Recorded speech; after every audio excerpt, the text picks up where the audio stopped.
আহ্বান করছি, এই জাতির কাছে আমাদের নেতা সব মজুদ আছে। আমরা জাতির কাছে প্রস্তুত।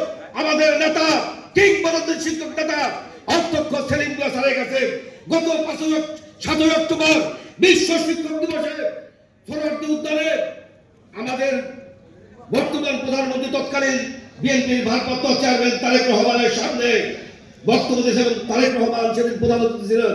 উনি বক্তব্য দিয়েছেন, বিএনপি সরকার ক্ষমতায় গেলে, আমাদের মিলন ভাই বক্তব্য দিয়েছিলেন, বিএনপি সরকার ক্ষমতায় গেলে শিক্ষকদেরকে মাঠে নামতে হবে না। আমরা অনেক শিক্ষকরা বিগত সরকারের আমলে সারা বাংলাদেশে আমরা কখনো ম্যাডামের কথায় এবং দেশটা তারেক রহমানের কথায় বড় কোনো আন্দোলন করি নাই।